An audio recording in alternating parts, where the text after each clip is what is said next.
আসসালামু আলাইকুম। প্রিয় শিক্ষার্থীরা, কেমন আছো তোমরা? নুসরাত, কেমন আছো আপু?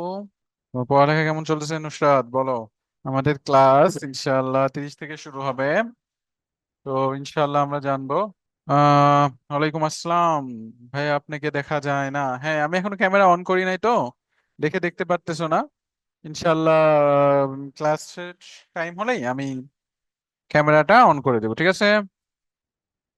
যাক, আলহামদুলিল্লাহ। নুসরাত, তোমাদের অনেকদিন ধরে ক্লাস নেওয়া হয় না, তাই না? অনেক দিন হয়ে গেল ক্লাস 7-এর কোনো ক্লাস নেই না। আমি বিজ্ঞান ক্লাসটা নেওয়া হচ্ছে না অনেক দিন ধরে। ইনশাল্লাহ নিব, সামনে অনেক ক্লাস নিব। তো বলো, তোমাদের কি অবস্থা? সবাই ভালো আছো? এখন অনেকে আসো নাই। আছি আলহামদুলিল্লাহ, একটু ভালো ভালো আছি আলহামদুলিল্লাহ। একটু বাসার কথা মনে পড়ে আর কি, বুঝছো এরা, অনেকদিন ধরে বাসায় যায় না। একটু বাসার কথা মনে পড়ে আর কি। তো ইরা, কেমন আছো বলো? আশা করি তোমরা আমাকে দেখতে পারতেছো। আমি তোমাদের রাজ ভাইয়া, তাছাড়াও বলতে পারো, যেটা খুশি বলতে পারো, সমস্যা নেই। তো আজকে আমরা ইন্টারনেটের বাদ বাকি জিনিসগুলো পড়বো। এই তো রেহানা, ভালো আছি আলহামদুলিল্লাহ, সুস্থ আছি। I am fine. মিফা, তুমি কেমন আছো? মিফা, বলো। তো আমরা কিছুক্ষণ পরে ইনশাল্লাহ ক্লাসটা শুরু করব। আজকে আমরা ইন্টারনেটের কিছু গুরুত্বপূর্ণ জিনিসগুলো জানবো, মানে তথ্য প্রযুক্তির কিছু জিনিসগুলো জানবো, যেগুলো আমাদের বেসিক কিছু ধারণা দিবে যে আসলে আমাদের মানে কতটা নিরাপদ থাকা দরকার প্রত্যেকটা জিনিস নিয়ে। তো কে কোথায় যাবে না, সবাই খাতা কলম নিয়ে বসে পড়ো ক্লাস করার জন্য। তো আলহামদুলিল্লাহ, তোমাদের অনেকেই চলে এসেছো, বাস আজকে অ্যাটেন্ডেন্স দেখতেছি অনেক কম। বোর্ডে ক্লাস নিব বাবা, আজকের ক্লাসটাই বোর্ডে নেওয়া উচিত ছিল। দেখি সামনের দিন তোমাদের ক্লাসটা বোর্ডে নিবনি, ঠিক আছে? আসলে এই ল্যাপটপে ক্লাস নিয়ে মজা পাওয়া যায় না, তাই না? বোর্ডে ক্লাস নিব, সামনাসামনি লিখে লিখে পড়াবো, তাইলে সে মজা পাবা। আইসিটি এর যে কতটা গুরুত্বপূর্ণ জিনিসগুলো আছে, ইনশাল্লাহ দেখি আমি সামনের দিন বলবো নি যে ক্লাস 7-এর আইসিটিটা আমাকে বোর্ডে নেওয়ার সুযোগ করে দিন স্যার, তাই না? বোর্ডে ক্লাস নিলে দেখি তোমরা অনেক অ্যাক্টিভ থাকো, বাট এখানে ক্লাস নিলে মাঝে মাঝে অ্যাক্টিভ থাকো আবার থাকো না। তো যাই হোক, চলো আমরা ক্লাসটা শুরু করে দেই। অনেক সময় হয়ে গেছে, 32 বেজে গেছে। তো আমরা মোটামুটি আজকে এই যে নিরাপদ ও নৈতিক ব্যবহার ইন্টারনেটের যে ব্যাপারটা আছে, এটা নিয়ে আমরা আলাপ আলোচনা করেছিলাম এর আগের দিন। ইন্টারনেট সম্পর্কে জেনেছিলাম, আমরা ইন্টারনেটের সচেতন ব্যবহার সম্পর্কে জেনেছিলাম। এই জিনিসটা তোমাদের এর আগের দিন আমি দেখাতে চেয়েছিলাম, যে মনে আছে এটা আমি বলেছিলাম আর কি। আলহামদুলিল্লাহ সাবরিনা, ভালো আছি আলহামদুলিল্লাহ। তুমি কেমন আছো সাবরিনা, বলো। আশা করি অনেক ভালো আছো সবাই। আর তোমাদের ক্লাস কেমন চলতেছে বলো। তোমাদের এখন বিজ্ঞান ক্লাস কে নিচ্ছে? মুক্তি ম্যাম নিচ্ছেন? নুসরাত? ও যাক, তাই তো ভালোই, মুক্তি ম্যাম ভালোই ক্লাস নাই, তাই না? ও, তাইলে ঠিক আছে, সমস্যা নাই, মুক্তি ম্যাম অনেক ভালো ক্লাস নাই বিজ্ঞান। যাক আলহামদুলিল্লাহ।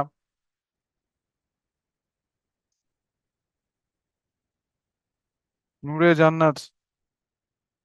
হ্যাঁ, আমার ক্লাস একটু কমে গেছে আপাতত, মানে আগে তো বিজ্ঞান ক্লাস নিতাম, বাট এখন আইসিটি ক্লাসটা একটু বেশি পড়ে যাওয়াতে বিজ্ঞান ক্লাসটা একটু কমে গেছে আমার, বুঝছো?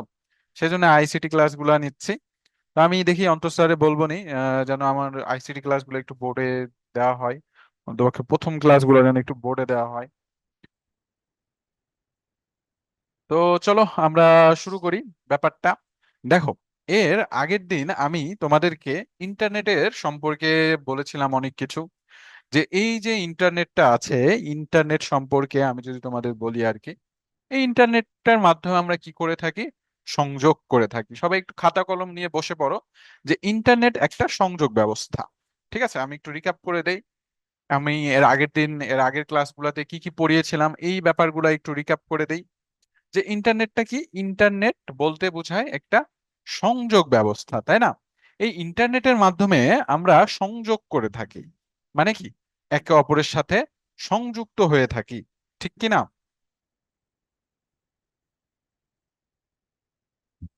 মিফা, কুইজ কুইজ এখনো করি নাই, আজকে তোমাদের কুইজ নিব না, ইনশাল্লাহ নেক্সট দিনে কুইজ নিব। ওয়ালাইকুম আসসালাম সাবিহা, আসসালামু আলাইকুম স্যার, আপনি কেমন আছেন? আলহামদুলিল্লাহ সাবিয়া, ভালো আছি, তুমি কেমন আছো? সেনগুপ্ত, নমস্কার, কেমন আছো বাবা? তো চলো আমরা ক্লাসটা শুরু করে দেই। তো এই যে ব্যাপারটা আমি তোমাদের বুঝাচ্ছিলাম আর কি, যে এই যে ইন্টারনেটটা আছে, ইন্টারনেট মানে কি? ইন্টারনেট মানে বোঝায় একটা সংযোগ ব্যবস্থা, তাই না? ইন্টারনেটের মাধ্যমে আসলে আমরা কি করে থাকি? ইন্টারনেটের মাধ্যমে আমরা যোগাযোগ করে থাকি, ঠিক কি না? একটা জায়গা থেকে আর একটা জায়গায় যোগাযোগ করে থাকি। ইন্টারনেট এর মাধ্যমে আসলে একাধিক ইলেকট্রনিক ডিভাইসের মাধ্যমে সংযোগ ঘটায়, এটা তোমাদের আগের ক্লাসে পড়িয়েছিলাম। তো এই যে ইন্টারনেটটা আছে আমাদের, মূলত আজকে ইন্টারনেটের পড়ার জিনিস না, মানে ইন্টারনেটটা কি এটা একটু আমি বলে দিই, তাহলে তোমরা বুঝতে পারবা। আমাদের আজকে যেটা জানবো সেটা হলো, এই যে ইন্টারনেট আছে, এই ইন্টারনেটের মাধ্যমে নৈতিক ব্যবহারগুলো জানতে পারবো। এছাড়াও জানতে পারবো যে ইন্টারনেটের মাধ্যমে কিভাবে আমরা তথ্য প্রযুক্তির সাহায্যে নিরাপদ আমাদের জীবন করতে পারি, এবং কিভাবে আমরা সকল ধরনের এই বাহ্যিক যে বিপদগুলো থাকে সেগুলো থেকে আমাদের রক্ষা করতে পারি, এইগুলো আমরা আজকে জানবো। তো দেখো, তো এইগুলা জানার আগে আমরা আগে ইন্টারনেটটা কি এটা একটু বলে দেই তোমাদের। ইন্টারনেটটা বোঝায় হলো একটা সংযোগ ব্যবস্থা। কি ব্যবস্থা বাবারা? সংযোগ ব্যবস্থা। এই যে তোমরা যদি এখানে একটু খেয়াল করো, এখানে আমি কিছু ল্যাপটপ দেখানো হয়েছে। এই ল্যাপটপ গুলা কি করতেছে? একটার সাথে আর একটা সংযুক্ত হচ্ছে, তাই না? এই যে সংযোগ ব্যবস্থাটা, এই যে সংযোগের ব্যবস্থাটাই হচ্ছে ইন্টারনেট। এটা কি? এটা হলো ইন্টারনেট। ইন্টারনেটের মাধ্যমে আমরা আসলে একাধিক ইলেকট্রনিক ডিভাইসের মধ্যে সংযোগ করতে পারি, এটা আমি তোমাদের আগের দিন পড়িয়েছিলাম। তাই এটা নিয়ে আমি আজকে বিস্তর আলোচনা করব না, জাস্ট আমি একটু রিক্যাপ করে দিলাম আর কি। তো দেখো, এখন ইন্টারনেট যে তোমরা ইউজ করো, ইন্টারনেটের মাধ্যমে কিন্তু আমরা অনেক ধরনের ওয়েবসাইট গুলো আমরা কি করি? ব্যবহার করে থাকি। যেমন ধরো ফেসবুক, বা মনে করো টুইটার, এবং এছাড়াও আরো কিছু সোশ্যাল মিডিয়া আছে, ইনস্টাগ্রাম ইত্যাদি। এগুলা ব্যবহার করার সময় তোমরা অবশ্যই অবশ্যই সিকিউরিটি ম্যাটার গুলা বজায় রাখবা, তাই না? এর কি কি কুফল হতে পারে, ইন্টারনেটের যে আসক্তি গুলা, এগুলা কিন্তু আমরা এর আগের দিন জেনেছি। তো আসো আমি তোমাদের এখানে একটা জিনিস শিখাই, মজার জিনিস। এই যে তোমরা তিনটা ভিন্ন ভিন্ন চিত্র দেখতেছো আমার স্ক্রিনে, এই জিনিসটা তোমরা একটু ভালোভাবে খেয়াল করো। আমরা, এটা হলো একজন, এটা হলো মস্তিষ্ক। এটা কি? এটা একটা মস্তিষ্ক, এটাও মস্তিষ্ক। এই তিনটাই মূলত তিন ধরনের মানুষের মস্তিষ্ক। তিন ধরনের মানুষের কি? মস্তিষ্ক। তোমরা যদি ভালোভাবে দেখো, এই মস্তিষ্কর ভিতর সবচাইতে ভালো দেখাচ্ছে কোন মস্তিষ্ক? এই যে এই মস্তিষ্কটা, তাই না? এই মস্তিষ্কটা। এবং সবচাইতে বাজে দেখাচ্ছে, বা মনে হচ্ছে যে মস্তিষ্কটা কোনো রোগে আক্রান্ত বা পুষ্টিহীনতায় ভুগতেছে, তাই না? তোমাদের খাবার ও পুষ্টি অধ্যায় আছে না? ওখানে কি খাবারের অভাবে মানুষজন কি হয়ে যায়? রোগা হয়ে যায়।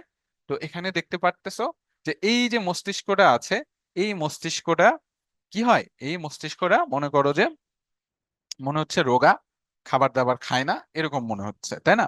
এবং এই মস্তিষ্কটা তার চেয়ে একটু ভালো, বাট এটাও রোগা। তো জানলে অবাক হবা, এই যে তিন ধরনের মস্তিষ্ক দেখতে পারতেছো, এই তিন ধরনের মস্তিষ্ক কোন ধরনের ব্যক্তির, চলো আমি একটু তোমাদের বলি। এই যে একটা দেখতেছো, এটা হলো ডার্ক অ্যাডিক্টেড লোকদের মস্তিষ্ক। ডার্ক মানে কি? যারা নেশা করে, ঠিক আছে? Dark addicted, dark addicted. Mouse দিয়ে লিখতেছি তো লেখা মোটেও ভালো হবে না, কিছু মনে করো না। আর এই যে তোমরা দেখতেছো, এটা হলো যারা ইন্টারনেটে, ইন্টারনেটে বেশি পরিমাণে কি দেখে? মুভি দেখে, বা মনে করো অশ্লীল ভিডিও দেখে, বা অধিক পরিমাণে ভিডিও দেখে, তাদের মস্তিষ্ক। এবং এটা হলো সেই সব ব্যক্তিদের মস্তিষ্ক যারা কোনো ধরনের অশ্লীল ভিডিও দেখে না, গান শোনে না, তাদের মস্তিষ্ক। তো ফ্যাক্টটা যেটা, সেটা হলো আমি তোমাদের বলি, মূলত আহ কিছু দল বিজ্ঞানীরা তিন শ্রেণীর মানুষের উপর একটা পরীক্ষা করে। সেখানে পরীক্ষা করে দেখা যায় যে যারা মনে করো যে এই কি করে, মানে কোনো ধরনের অশ্লীল ভিডিও দেখে না, গান শোনে না, মুভি দেখে না, তাদের মস্তিষ্কটা অনেকটা ভালো। অনেকটা মানে পুরোই ভালো, মানে তারা যে কোনো কাজে সহজে ফোকাস করতে পারে, যে কোনো কাজে কি করতে পারে, মনোযোগ দিতে পারে, এবং তাদের মস্তিষ্কর গঠনটাও অনেক ভালো। এবং যারা ডার্ক নেয় তাদের মস্তিষ্কের অবস্থা কিছুটা এইরকম, ঠিক আছে, মানে তারা চিন্তা ভাবনা করতে অক্ষম অবস্থা বজায় থাকে, এবং তারা মোটেও তাদের মস্তিষ্কর 100% কাজে লাগাতে পারে না। এবং এটা হলো যারা অধিক পরিমাণে মুভি দেখে, অশ্লীল ভিডিও দেখে, তাদের মস্তিষ্ক। তো বিজ্ঞানীরা মনে করেন যে ডার্ক নেওয়ার চেয়েও ভয়াবহ ব্যাপার হলো যারা অধিক পরিমাণে মুভি বা অশ্লীল ভিডিও দেখে, গান বাজনা শোনে, তাদের মস্তিষ্কটা এরকম হয়ে যায়, সম্পূর্ণভাবে তারা ধরনের ধরনের মনে করো কাজে ফোকাস করতে পারে না। তো এটা কেন হয় এটা আমি তোমাদের নেক্সট ক্লাসে বিস্তারিত একটু আলোচনা করব এই ব্যাপারটা নিয়ে। জিনিসটা আমি একটু তোমাদের আজকে পড়াচ্ছি না, কারণ আজকে বইয়ের মূল জিনিসটা আমি পড়াচ্ছি। তো মূল জিনিসগুলা তোমাকে বুঝাবো ইনশাল্লাহ আজকে। তো এতটুকু মনে রাখো, যদি তোমাদের ব্রেনটাকে তোমরা যদি প্রপার ওয়েতে ইউজ না করো, ঠিক আছে, তাহলে তোমাদের মস্তিষ্ক মনে করো যে ঠিকঠাক ভাবে কাজ করতে পারবে না। যেটার উদাহরণ আমি তোমাদেরকে দেখাচ্ছি, যে ডার্ক অ্যাডিক্টেড যারা, তাদের মস্তিষ্কের গঠন কিরকম হয়, তারপরে যারা অধিক পরিমাণে ভিডিও দেখে তাদের মস্তিষ্কের গঠন কিরকম হয়, এবং যারা সুস্থ থাকে তাদের মস্তিষ্ক কেমন হয়। এবং এদের পরীক্ষার ফলাফল নেওয়া হয়েছিল, যাদের মধ্যে এই শ্রেণীর মানুষের পরীক্ষার রেজাল্ট অনেকটা ভালো, মানে অনেক ভালো, এবং সবচাইতে খারাপ রেজাল্ট হলো এদের যারা অধিক পরিমাণের অশ্লীল বা অধিক পরিমাণের ভিডিও দেখে থাকে। তো এই জন্য ইন্টারনেটটা তোমরা ব্যবহার করবা ভালো কাজের জন্য, কোনো সময় এটার নেগেটিভ কাজের জন্য ইউজ করবা না। তো আশা করি তোমরা এই পর্যন্ত সবাই বুঝতে পেরেছো। নমস্কার পারজিৎ সেনগুপ্ত। নূরে জান্নাত। হুম, পেঁপে ভাবছো? আচ্ছা, এটা পেঁপে না, মস্তিষ্কের গঠন, ঠিক আছে, 3D গঠন। আচ্ছা, এই পর্যন্ত কি সবাই বুঝতে পেরেছো বলো? ওয়ালাইকুম আসসালাম মন। শোনো, একটা কথা বলি, তোমাদের একটা কথা বলতে ভুলে গেছি, যে এই যে আমি যে ইমেজটা দেখাইলাম, এটা কিন্তু ব্রেনের মানে কার্যকলাপের ছবি বুঝাইছে, বুঝছো? মানে ব্রেন কিভাবে কাজ করে। এমন না যে মস্তিষ্কটা জায়গায় জায়গায় নষ্ট হয়ে গেছে, এমন কিন্তু না, ঠিক আছে। মানে সে যে প্রপার ওয়েতে কাজ করতে পারে না, এটার 3টা ইমেজ দেখানো হয়েছে এখানে। না নূরে জান্নাত, আমি যাচ্ছি না, আপাতত আছি তোমাদের সাথে ইনশাল্লাহ, টেনশন করো না। তোমাদের কিছু স্যার ম্যাডাম চলে যাচ্ছে। মিথিলা ইসলাম কেমন আছো আপু? বাট চিন্তা করো না, আসলে সবারই যেতে হবে একদিন না একদিন, বাট আমাদের যে এডু পরিবার আছে তারা তোমাদের জন্য বেস্ট টিচারদের নিয়ে আসবে। তো টেনশন করো না কিছু। আপাতত আমি আছি, অন্তর স্যার আছেন, আরো অনেক স্যার আছেন যাদের তোমরা অনেকে চেনো। তো টেনশন কোনো কারণ নাই। তো চলো, আবিদা, পড়া শুরু করি পরের ব্যাপারটা। গোল্ডেন। Hello ma'am. ম্যাম না, তোমাদের স্যার আমি। আচ্ছা, ঠিক আছে, চলো আমরা পরের টপিকে যাই। এই জিনিসটা আমি তোমাদের সামনের ক্লাসে আরো বিস্তারিত বুঝাবো, যেটার কাহিনীটা কি, ঠিক আছে। তো চলো আমরা পরে যাই। দেখো, ইন্টারনেটের আসক্তি থেকে মুক্ত তোমরা কিভাবে হবা, ঠিক আছে। তো এটার জন্য তোমাদের দরকার, মনে করো যে ইন্টারনেটের আসক্তির ফলগুলা দেখো কতই ভয়াবহ হয়। আমি কিভাবে মনে করো ইন্টারনেটের আসক্তি কমাবা সেটা যদি আমি তোমাদের একটু পরে বলতেছি। অতিরিক্ত সময় ব্যয় করা, ঠিক আছে, তোমরা যদি ইন্টারনেটে বেশি সময় দাও তাহলে সেখানে কিন্তু আমাদের অনেক সময় চলে যায়। তোমরা খেয়াল করবা, তোমরা যদি কখনো ফোন ইউজ করো, তাহলে এই যে ফোন আছে, আমরা অনেক সময় ফেসবুকে যাই, তাই না? ফেসবুকে যে কি করি, ফেসবুকে যে একের অধিক ভিডিও দেখি, সময় কোথায় দিয়ে যায় আমরা বুঝতেই পারি না, যেটা আমাদের সময়ের অনেক ক্ষতি করে, কাজগুলো নষ্ট হয়। তারপরে বিরক্ত একটা ভাব মনের ভেতর আসে। কারণ কি, তুমি যখন অধিক পরিমাণে ভিডিও দেখতেছো, তুমি কিন্তু একটা কল্পনার জগতে বসবাস করতেছো। একটা জিনিস চিন্তা করো, ধরো আমার একটা সমস্যা হয়েছে, তাই না? আমার মনটা খুবই খারাপ। তো আমি কি করতেছি, আমি সুন্দরভাবে আমার ফোনটা বের করতেছি, বের করে আমি একের অধিক ভিডিও দেখতেছি, মুভি দেখতেছি, কার্টুন দেখতেছি। কিছুক্ষণের জন্য কিন্তু আমার মানে ভালো লাগবে, ঠিক আছে, খুবই ভালো লাগতেছে, চিল লাগতেছে। এই যে তোমরা অনেকে বললা না যে স্যার গান শুনলে তো আমাদের মস্তিষ্ক ভালো লাগে, এই জিনিসটা কিন্তু সাময়িক ভালো লাগা, ঠিক আছে। মানে খানিকক্ষণের জন্য তোমাকে কি দেবে, প্রশান্তি দেবে। কিন্তু যখন তুমি কি হবা, যখন তোমার গান টান দেখা শেষ হবে, তুমি যখন নেট থেকে বের হয়ে আসবে, তখন দেখবা তোমার সমস্যাটা আগের মতোই আছে। ঠিক আছে, তোমার সমস্যা কিন্তু কি হচ্ছে না, কমতেছে না। উল্টো তুমি এই যে সময়টা ব্যয় করলা, এই সময়টা নষ্ট হলো, প্লাস তুমি আরো একটু উগ্র হয়ে যাবে। কারণ কি, মানুষ যখন তার সমস্যার সমাধান পায় না, সে কিন্তু উগ্র হয়ে যায়। সেই জায়গায় তুমি যদি কোনো গান না শুনতা বা কোনো ভিডিও না দেখতা, তুমি সেই সমস্যাটার সমাধান করার চেষ্টা করতা। ফর এক্সাম্পল, তোমার সাথে আমার ঝগড়া হয়েছে, তুমি আমার সাথে কথা না বলে গান দেখতেছো, মুভি দেখতেছো। কিন্তু যদি তুমি আমাকে ভালোবেসে থাকো, বা আমি যদি তোমার আত্মীয় হই, ধরো আমি তোমার বড় ভাই হই, তোমার কিন্তু খারাপ লাগতেছে। তো এই যে ব্যাপারটা, যে ওই মুহূর্তে যদি তুমি আমার সাথে কথা বলতা, তাহলে কিন্তু ব্যাপারটা কি হয়ে যেত, সলভ হয়ে যেত। কিন্তু তুমি যদি না করে সেটা মুভি দেখো, গান দেখো, বা অন্য কিছু করো ইন্টারনেটে, তাহলে কিন্তু সেটা কি হবে, সেটা মনে করো আমাদের ভিতর দিন দিন আরো দূরত্বটা বাড়বে, যেটা আমাদের অশান্তির কারণ হবে। তো এটাই বুঝিয়েছে আর কি, ঘুম ও স্বাস্থ্যের ক্ষতি। এটা মোটামুটি আমরা সবাই জানি, যে অধিক পরিমাণে ইন্টারনেট ইউজ বা গেম খেলার জন্য আমাদের মাঝে মাঝে এমন হয় যে আমরা রাত জেগে কি করি, আমরা রাত জেগে গেমস খেলি ফোনে, তাই না? এই যে ফোনটা আছে, এখানে কি করি আমরা, গেমস খেলি, যেটা মনে করো আমাদের অনেক স্বাস্থ্যের জন্য ক্ষতিকর। তোমাদের এর আগে একটা গল্প পড়িয়েছিলাম, যে একদল বাবা মা ছিল চায়নায়, যারা মিজেবেলি অনলাইন গেমিং এ আসক্তি ছিল, এবং তারা এই মিজেবেলি অনলাইন গেমের জন্য তাদের আপন সন্তানকে বিক্রি করে দিয়েছিল। এটা তোমাদের আমি পড়িয়েছিলাম। তো এই জিনিসটা একটু মনে রাখবা, যে এই যে ইন্টারনেটের আসক্তি বা গেমিং আসক্তি, এগুলো যেন আমাদের কোনো সময় না হয়। তো এইগুলো ছিল আজকের আগের টপিক। এখন দেখো আমাদের যে মূল টপিক, সেটা হলো কপিরাইট আইন। কি আইন? কপিরাইট আইন। কপিরাইট আইনটা কি, জাস্ট একটু চিন্তা করো। আচ্ছা, একটা মিনিট ওয়েট করো একটু। দেখো, তাহলে কপিরাইট সম্পর্কে আজকে আমি তোমাদের একটু শেখাবো। কপিরাইট বলতে কি বোঝায়?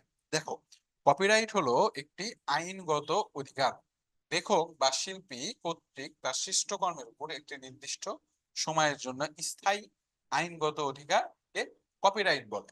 তাই না? কিছু কি বুঝলা? কিছুই বুঝো নাই, আমি জানি। তো দেখো, আসলে কপিরাইটটা কি। মানুষ যখনই কিছু ইনকাম করে, টাকা পয়সা, বা মনে করো যে সম্পদ, ধন সম্পদ, সে কিন্তু চায় সেটার মালিকানা সে নিজেই থাকবে। ঠিক কিনা? এখন ধরো তোমার অনেক টাকা, তুমি কি চাইবা এত কষ্ট করে টাকা পয়সা ইনকাম করে সেই টাকার ভাগটা সম্পূর্ণভাবে আরেকজনকে দিয়ে দিতে? কোন সময় কিন্তু সেটা চাইবা না। যেগুলা সাধারণত বস্তুগত সম্পদ, বস্তুগত সম্পদ মানে কি, যেমন তোমাদের বাড়ি, গাড়ি, ধন সম্পদ, এগুলাকে বলা হয় কি, বস্তুগত সম্পদ। তো এই বস্তুগত সম্পদগুলো কিন্তু অটোমেটিক ভাবে মানুষের অধিকারে থাকে, তাই না? কেউ চাইলেই তোমার বাড়ি যে দখল করতে পারবে না। এখন চিন্তা করো, নুসরাত, আবিদা এবং সেনগুপ্ত, তোমাদের বাড়ি চাইলে কি আমি যা দখল করতে পারবো? না। তোমরা আমাকে মাইরা মনে করে একবারে একাকার করে দিবা। ঠিক কিনা? তো এই যে ব্যাপারটা, আমি কিন্তু চাইলেই তোমার আব্বুর টাকা নিতে পারবো না, তাই না? কিন্তু এই যে এই যে টাকাগুলো আছে, পয়সাগুলো আছে, এগুলো ছাড়াও কিন্তু মানুষের কিছু সম্পদ আছে। যেমন ধরো তোমরা একটা বই লিখলা, তাই না? কি লিখলা? বই লিখলা। এই যে ধরো, এই বইটা আমি লিখেছি, তাই না? এই বইটা আমি লিখেছি, ফর এক্সাম্পল, আগে আমি একটা বই লিখেছি, আমার মনে খুব খয়েশ, আমি একটা বই লিখলাম। তো সেই বইটা আমি লিখে রাখলাম। তো সেটা কিন্তু আমার একটা সম্পদ। ঠিক কিনা? সেটা কিন্তু আমার একটা সম্পদ। তো আচ্ছা, দেখো, তো এই যে আমার লেখা, এটাও কিন্তু আমার একটা সম্পদ, তাই না? এটা আমার একটা সম্পদ না? আমি বই বিক্রি করে তো অনেক বড় লোকও হয়ে যেতে পারি। ঠিক কি না? তো এই যে ব্যাপারটা, এই যে আমাদের যে সৃজনশীল যে সম্পদগুলো আছে, এইগুলো যেন কেউ চুরি না করতে পারে, সেই জন্য যুক্তরাজ্যে 1969 সালে একটা আইন পাশ করা হয়। ঠিক আছে? যেটাকে বলা হয় কপিরাইট আইন। ঠিক আছে? এই লাইনের মানে এই যে আইনটা আছে, এটার মূলত অধিকার, তুমি যদি কিছু তৈরি করো, তাহলে এই আইন দ্বারা তুমি সেটা লাইসেন্স করে নিতে পারো। কি করে নিতে পারো? লাইসেন্স করে নিতে পারো। ঠিক আছে? লাইসেন্স করার জন্য, লাইসেন্স করার ফলে কি হবে, এই লেখাটা তোমাদের বাইরে মানে তোমার বাইরে আর কেউ এই বইটা লিখতে পারবে না। তো এই যে এই আইনটা, এই আইনটাকেই মূলত বলা হয় কপিরাইট আইন। এই আইনটাকে কি বলা হয়ে থাকে? কপিরাইট আইন। তো এই পর্যন্ত কি তোমরা বুঝতে পেরেছো নাকি? আমাকে বলো। আচ্ছা, তোমাদের সালটা হবে 1662 সালে। সরি, হ্যাঁ, ভুলে অন্য সাল বলেছিলাম। 1662 সালে আমাদের এই কপিরাইট আইনটা যুক্তরাজ্য মানে ইংল্যান্ডে সর্বপ্রথম আবিষ্কার করা হয়। ঠিক আছে? তো বলো, কপিরাইট আইন কি বুঝতে পেরেছো? গোল্ডেন, হ্যালো স্যার, হ্যালো আপু, বলো কপিরাইট আইন কি বুঝতে পেরেছো? আয়েশা, আমিনুল স্যার, আমিনুল স্যার আছে এখনো, দেখা যাক কি হয়। আসলে আমিনুল স্যারের পরীক্ষা, বাট আমরা চেষ্টা করতেছি আমিনুল স্যার যেন থাকে।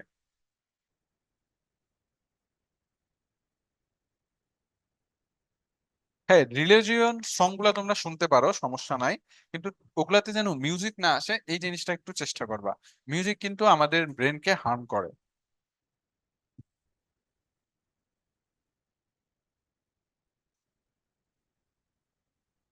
আচ্ছা নূরে জান্নাত, তুমি কোন সংজ্ঞা পড়েছো বাবা? বলো, বইয়ের সংজ্ঞা। ও আচ্ছা, মূলত, আচ্ছা এখন যে আমি তোমাদের কপিরাইট আইনটা বুঝাইলাম, এটা কি বুঝতে পেরেছো নাকি? এটা একটু আমাকে জানাও, ঠিক আছে? মোটামুটি কপিরাইটের আইন বলতে এটাই বুঝায়, ঠিক আছে? এর বাইরে কিছু নেই, যেটা আমি তোমাদের বুঝাইলাম। নূরে জান্নাত, এটা কি বুঝতে পেরেছো নাকি আমাকে বলো। কনসেপ্ট ক্লিয়ার, ওকে। তাহলে দেখো, আমি সংজ্ঞাটা তোমাদের এখন বুঝিয়ে দেই। ওকে তিসান, আচ্ছা তিসান আমাকে অনেক মেসেজ দিয়েছো। আচ্ছা, গেমিং এর যে ব্যাপারটা, তিশান তুমি মনে হয় অনেক গেম পছন্দ করো, যাই হোক দেখো, আমি গেমিং এ যে বলেছি অ্যাডিকশন, অ্যাডিকশন মানে কি বুঝাই? যে গেম খেললেই যে তুমি অ্যাডিক্টেড হয়ে গেলা, ব্যাপারটা এমন না। তুমি যে কথাটা বলেছো সেটার সাথে আমি এগ্রি করি, যে আমাদের যে কোনো ব্যাপারটা কি করতে হবে, আমাদের যে কোনো ব্যাপারটা, মানে এই যে গেমিং এর যে ব্যাপারটা আছে, এটাতে আমাদের কন্ট্রোল থাকতে হবে। আমাদের অধিক পরিমাণে খেলা যাবে না। এই দোষটা গেমের না, এই দোষটা আমাদের, যে আমরা খেলতে খেলতে আসক্ত হয়ে পড়ি। তো এই জিনিসটা আমাদের কি করতে হবে? বাদ দিতে হবে। এই জিনিসটা আমাদের কি করতে হবে? বাদ দিতে হবে, তাই না? মানে আমরা যেন নিজেদের উপর কন্ট্রোলে থাকি। তো ব্যাপারটা হলো এমন ভাইয়া, তোমাদের এজে হয়তো অনেকেই আছো যারা সেলফ কন্ট্রোল থাকো, কিন্তু অনেকে এমনও আছে, তোমরা তো এখনো বাচ্চা, তাই না? বড়রা পর্যন্ত এই কন্ট্রোলটা করতে পারে না, আর তো ছোটরা। তো এই কন্ট্রোলটা অনেকের থাকে না। সেই জন্য আমাদের উত্তম, আমাদের যত কম, বা তোমরা গেম খেলো কিন্তু সেটা মাঠে যেয়ে খেলো, অনলাইন গেম না। বুঝতে পেরেছো ঈশান? তো আশা করি তোমরা এই পর্যন্ত বুঝতে পেরেছো। ধন্যবাদ পাইজেসিন গুপ্তা, নাড়ু পাঠায় দিও, বুঝছো গুপ্তা? নুরে জান্নাত,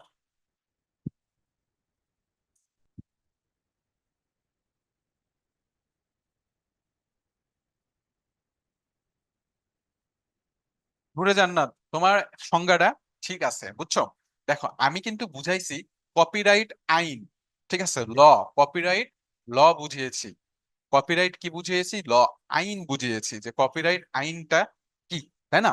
কপিরাইট আইন বলতে বুঝায় যে আমরা যারা কোনো কিছু সৃষ্টি করি সৃজনশীল, সৃজনশীলগত ভাবে, যেমন ধরো একটা বই লিখলাম, বা মনে করো যে কি লিখলাম, আমি একটা প্রোগ্রাম বানাইলাম, বা যে কোনো কিছু আমি একটা বানালাম, এই জিনিসটা আমি কি করি? কপিরাইটের মাধ্যমে, মানে আইন আছে, এর মাধ্যমে আমি লাইসেন্স করতে পারি।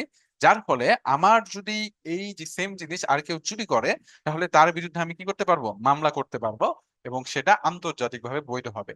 এটা হলো কপিরাইট আইন। আর তোমার যে তুমি যেটা লিখেছো সেটাও ঠিক। আর কপিরাইট হলো সেটা, যেটা কপিরাইট বলতে কি বোঝায় আমি বুঝাইলাম কপিরাইট আইন। আর কপিরাইট বলতে কি বোঝায়? কপিরাইট বা কপি বলতে বোঝায় সাধারণত যে তুমি অন্য কারোটা কি কি করা, ডুপ্লিকেট করা, তাই না? তো এই যে তুমি যদি অন্য কারোটা ডুপ্লিকেট করো তাকে না জানিয়ে, বা তার থেকে সেটা না কিনে, তাহলে সেটা হয় কপিরাইট।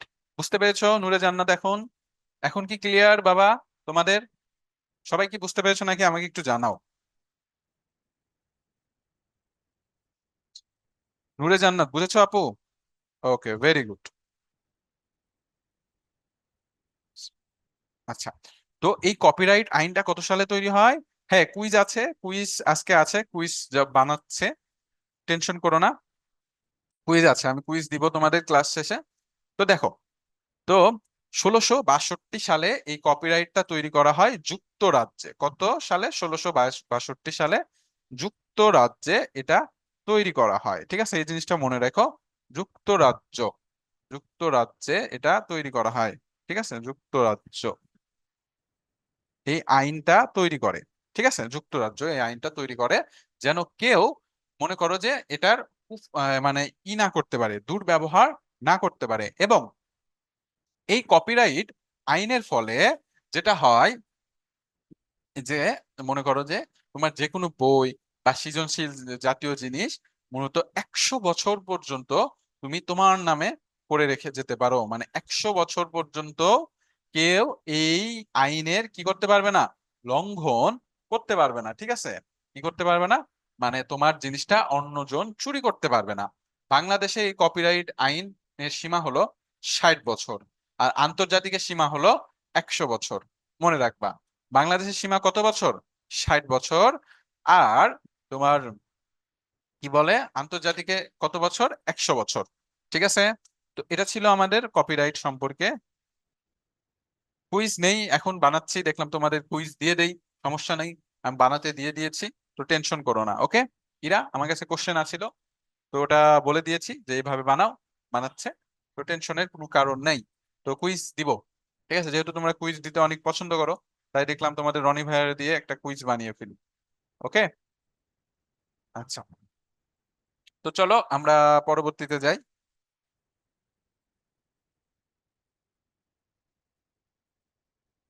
আচ্ছা, দেখো, কপিরাইট সম্পর্কে আমি এইগুলো আগেই বললাম যে এই যে 1662 সালে আমাদের কপিরাইট আইন হয়।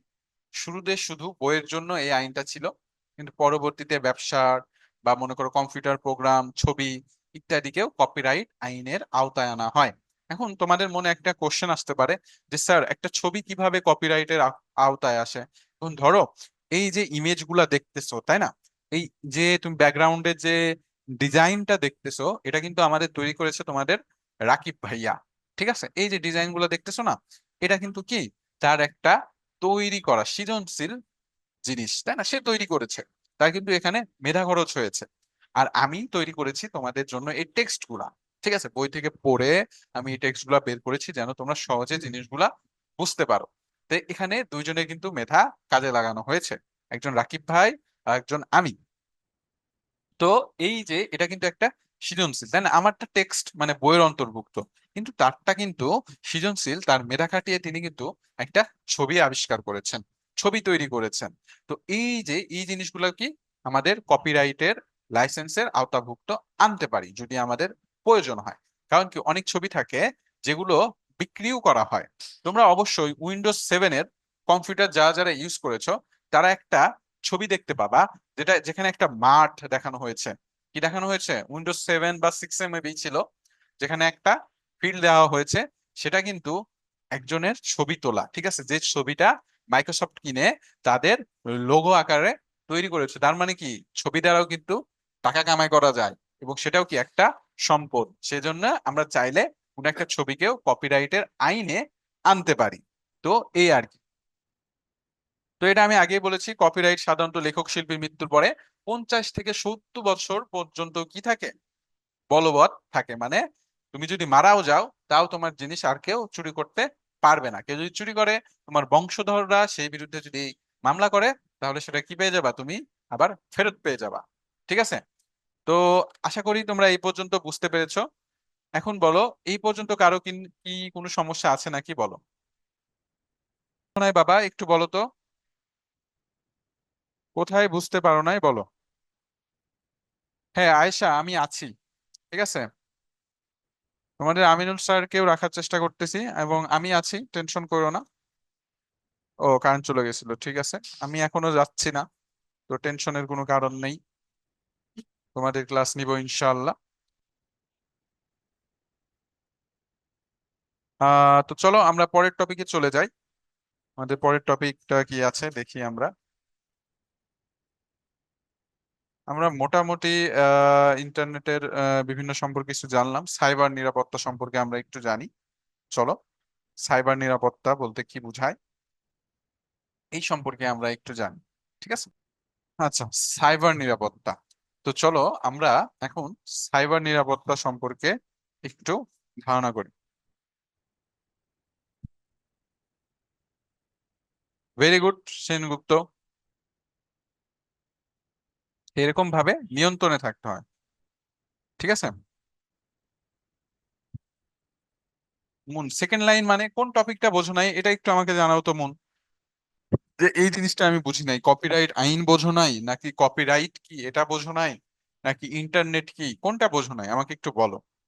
মুন, ক্লিয়ারলি বলো বাবা, কোনো সমস্যা নেই, বলো। আচ্ছা দেখো, কপিরাইট আইন কি, তাই না?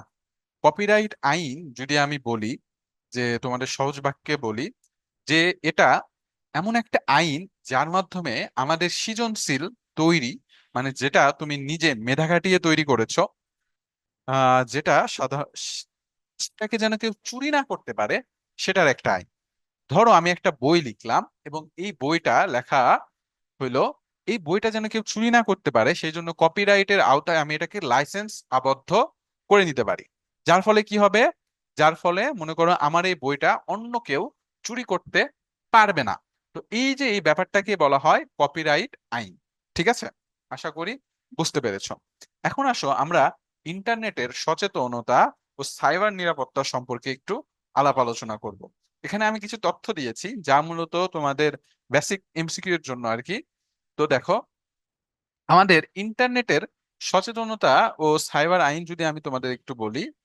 আচ্ছা, ইন্টারনেটের সাইবার সচেতনতার ব্যাপারে আমি একটু বলি। আমরা সাধারণত সচেতনতা বা সাইবার নিরাপত্তা বলতে কি বোঝায় আমি একটু তোমাদের একটু ক্লিয়ার করে বলি। ধরো তুমি একটা বাসায় যাচ্ছ, তুমি একটা কোথায় যাচ্ছ, বাসায় যাচ্ছ, ঠিক আছে? তো বাসায় গেলা, বাসায় যাওয়ার পরে, হায়রে, বাসায় যাওয়ার পরে সেখানে কিছু দরজা আছে, কি আছে?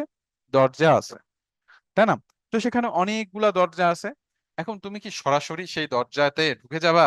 অবশ্যই কিন্তু তুমি সরাসরি এই দরজাগুলোতে কি করবা না, ঢুকে যাবা না। তো এই যে তোমার কি একটা ম্যানার্স আছে, তাই না? তো ইন্টারনেটের ক্ষেত্রেও কিন্তু বিভিন্ন ওয়েবসাইট আছে। ওয়েবসাইট কি তোমরা হয়তো জানো, ইন্টারনেটে থাকা একটা জায়গা যেখানে বিভিন্ন ধরনের তথ্য থাকতে পারে, ব্যবসা থাকতে পারে, বা মনে করো অনলাইন প্ল্যাটফর্ম বা সোশ্যাল মিডিয়া যোগাযোগের মাধ্যমও থাকতে পারে, তাই না? এটাকে ওয়েবসাইট বলা হয়। ওয়েবসাইট বলতে বোঝায় সাধারণত ইলেকট্রনিক পেজ, যেগুলো সাধারণত আমাদের ইলেকট্রনিক ডিভাইসে আমরা দেখতে পাই। তো এই যে আমাদের তোমার যে ব্যাপারটা আছে,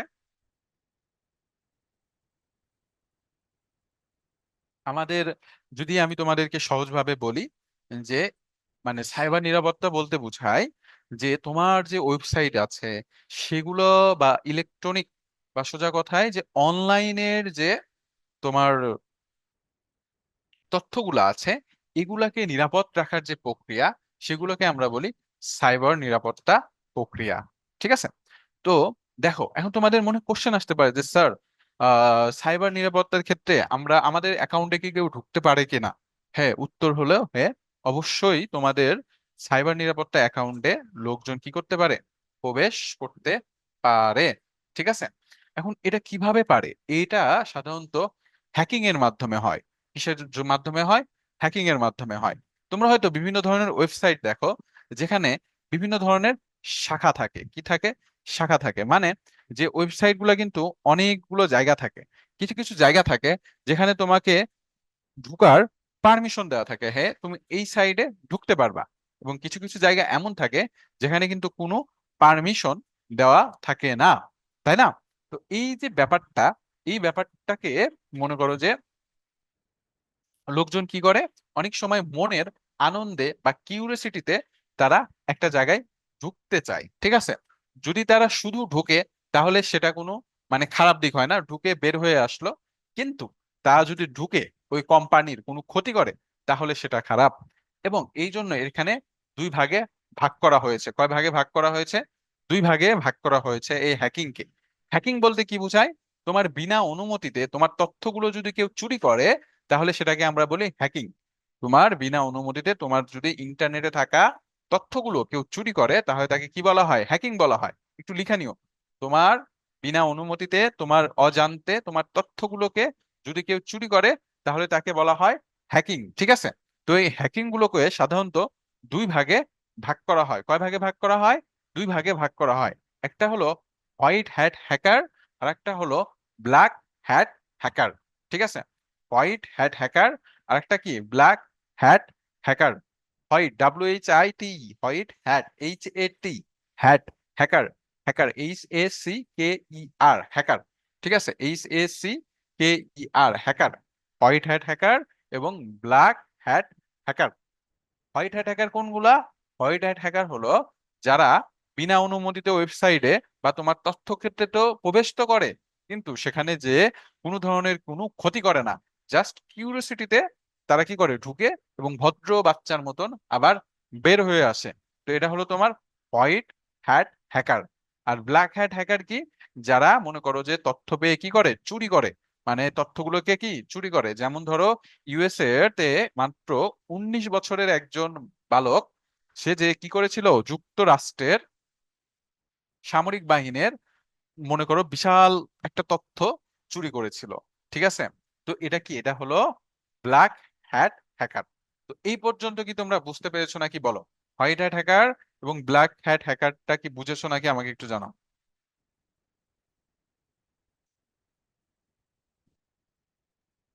হ্যাঁ, শিখাবো বাবা। এর উপরে তোমাদের আরো একটা ক্লাস আছে, বুঝছো? সেই ক্লাসে শিখাবো, যাও। মানে ভদ্র ভদ্র হয়েছে কেন? যে সে হ্যাক তো করেছে কিন্তু সে তোমার কোনো ক্ষতি করে নাই, বুঝছো? মানে ধরো তোমার অ্যাকাউন্টটা চুরি করার জন্য জাস্ট ঢুকেছিল, বাট দেখলো মানে তোমার তথ্যগুলো জানার জন্য ঢুকেছিল। সেই জন্য সে কি ভদ্র, মানে সে চুরি কোনো ক্ষতি করে নাই, এই আর কি। ঠিক আছে? আচ্ছা, তো এই পর্যন্ত কি বুঝতে পেরেছো নাকি বলো?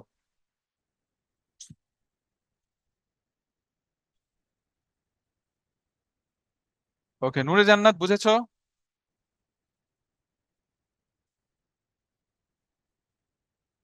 আচ্ছা, তোমাদের আমিনুল স্যার এসেছে, বুঝছো? স্যার একটু আসেন, একটু স্যার ছাত্রদের একটা হাই দিয়ে যান, আপনার কথা বললো। এই দাঁড়াও, ইটা করে দেই। এই যে তোমাদের আমিনুল স্যার চলে এসেছে, ব্যাকগ্রাউন্ড ই করে দেই। ব্যাকগ্রাউন্ড ক্যামেরা করি।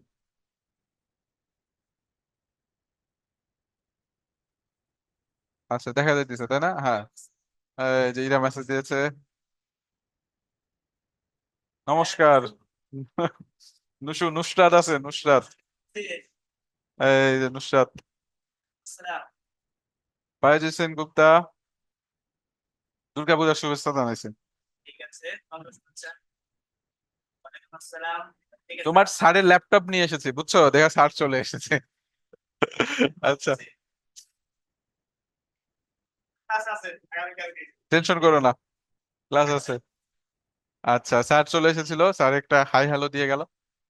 তো যাই হোক, তো তোমরা আশা করি হোয়াইট হ্যাক হ্যাকার এবং ব্ল্যাক হ্যাট হ্যাকার কি জিনিসটা বুঝতে পেরেছো। মানে দুইজনই চোর, কিন্তু এক চোর ঘরে ঢুকেছে কিন্তু সে কিছু চুরি করে নাই, জাস্ট ঘরটা দেখতে এসেছে, বুঝছো?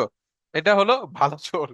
কিন্তু যে আরেকটা চোর আছে, যে মনে করো তোমার ঘরে ঢুকেছে, ঘর দেখেছে এবং তোমার যাবতীয় সব সম্পদ চুরি করে নিয়ে গেছে, সে হলো ব্ল্যাক হ্যাট হ্যাকার। ওকে? হ্যাঁ, তোমার ফ্রেন্ড মনে করো যে এ, কি হোয়াইট হ্যাক হ্যাকার। ঠিক আছে? হোয়াইট হ্যাট হ্যাকার মানে জীবনে যদি চোর হও তাহলে ভালো চোর হবা। ঠিক আছে?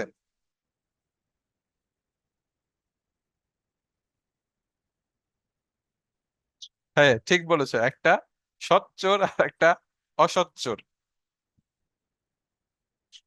হ্যাঁ, এইখান থেকে তোমাদের এমসিকিউ কোশ্চেনই বেশি আসবে। তো টেনশন করো না। আচ্ছা, ইরা কার কথা বলেছো? কে ক্লাস নেয় না বলো? Aminul sir, Aminul sir class আছে তোমাদের?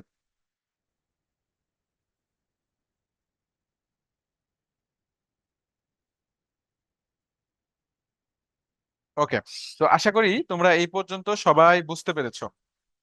এখন চলো আমরা পরবর্তীতে যাই।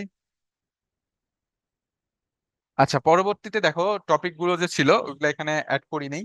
এগুলো আমি তোমাদের মুখে বুঝাই। তো আমরা কি বুঝলাম? হোয়াইট হ্যাট হ্যাকার এবং ব্ল্যাক হ্যাট হ্যাকার সম্পর্কে আমরা ধারণা পেলাম। এখন আসো আমরা কম্পিউটারের ভাইরাস সম্পর্কে জানবো।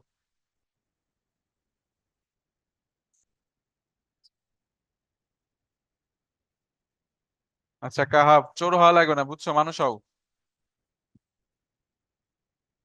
ও, ইরা আমি সায়েন্সের ক্লাস নিব ইনশাল্লাহ, টেনশন করো না। আইসিটি ক্লাস বেশি থাকার জন্য সায়েন্সের ক্লাসগুলো একটু কম নেওয়া হচ্ছে। দিব ইনশাল্লাহ সামনে। ক্লাস 9:30টায় শেষ হবে। সামিয়া 14 বাজে। আহ নূরে জান্নাত। চোরও তো মানুষ, হ্যাঁ চোরও তো মানুষ, ঠিক বলেছো। আচ্ছা, তো দেখো, আরেকটা জিনিস আছে, সেটা হলো ভাইরাস। ভাইরাসটা কি জানো? ভাইরাসটা হলো কম্পিউটারের প্রোগ্রাম, ঠিক আছে। এই ভাইরাস কিন্তু জীবন্ত কোনো ভাইরাস না, এর কিন্তু কোনো জীবন নাই, বুঝছো। এটা সাধারণত কম্পিউটারের ভাষা দ্বারা তৈরি করা একটা কোড বা কম্পিউটারের ল্যাঙ্গুয়েজ। এই ল্যাঙ্গুয়েজটা সাধারণত তৈরি করা হয়েছিল প্রথমে মজার ছলে, ঠিক আছে।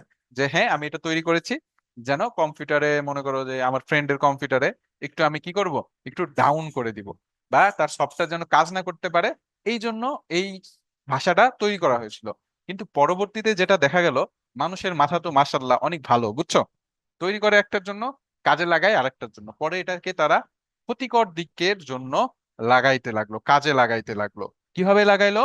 এই যে ভাইরাসটা আছে, তারা ইন্টারনেটের মাধ্যমে ছড়িয়ে পড়লো। এবং এটার ক্ষতিটা এমনই হলো যে একসময় দেখা গেল যে তোমার এই কি বলে, তোমার মাইডুম ভাইরাস নামের একটা ভাইরাস ছিল, যেটা প্রায় 15 লক্ষ কম্পিউটারকে বন্ধ করে দেয়। 15 লক্ষ কম্পিউটারকে কি করে দেয়?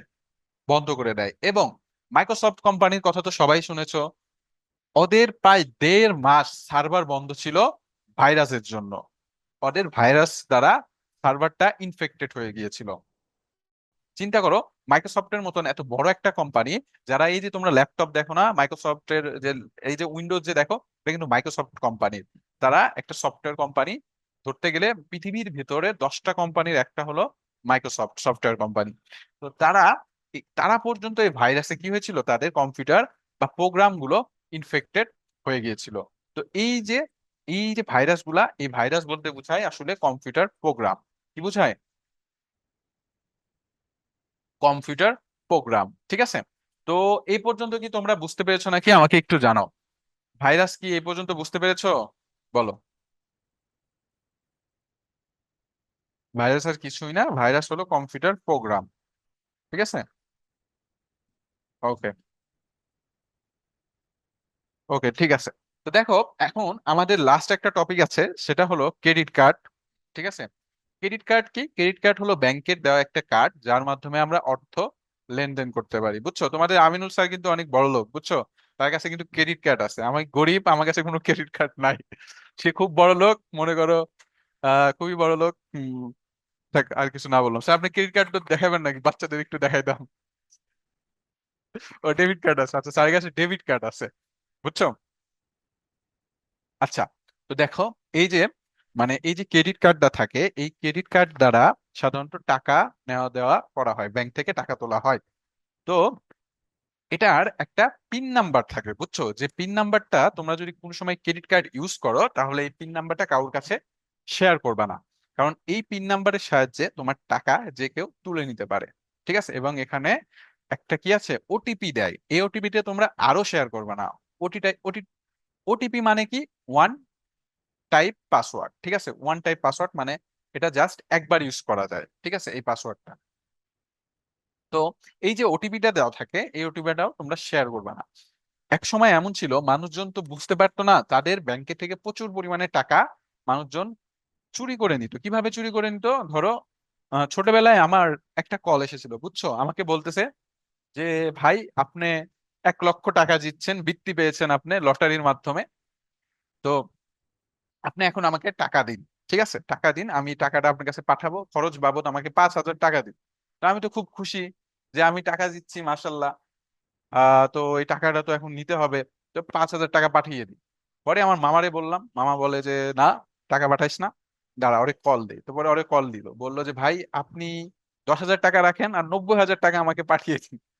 তখন লোকটা কলটা কেটে দিল। তো এই যে মানুষের চুরি করার যে একটা প্রবণতা, সেটা কিন্তু, হ্যাঁ আমি গরিব ইরা, বুঝছো, আমি একদম গরিব। দোয়া কইরো যেন বড়লোক হইতে পারি। তো এই যে মানুষের চুরি করার একটা চিন্তা ভাবনা,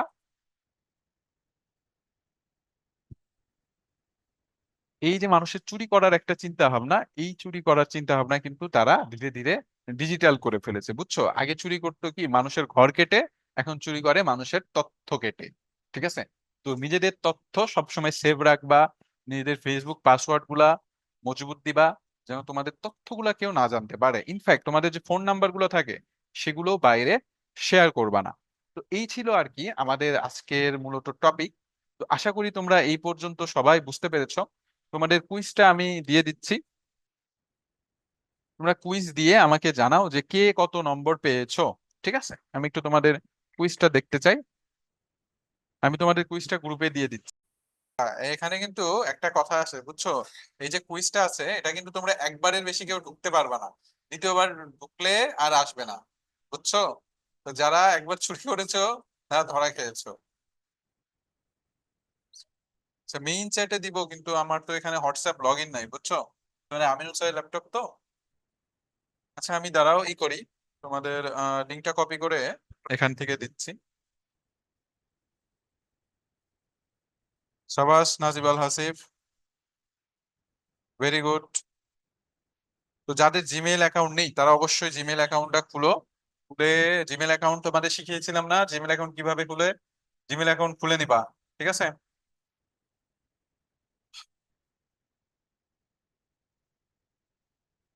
ভেরি গুড রেহানা। তো যাই হোক, আজকে এই পর্যন্তই থাকলো তোমাদের ক্লাস, ইনশাল্লাহ সামনের দিন। Very good Ilhan, Facebook ID এখন না ইউজ করাই বেটার আমার কাছে মনে হয়। তো যাই হোক, আজকে এই পর্যন্তই থাকলো, ইনশাআল্লাহ সামনের দিন আবারও দেখা হবে। ততদিন ভালো থেকো, সুস্থ থেকো, এবং এটু পরিবারের সাথে থেকো। আসসালামু আলাইকুম প্রিয় শিক্ষার্থীরা, আল্লাহ হাফেজ।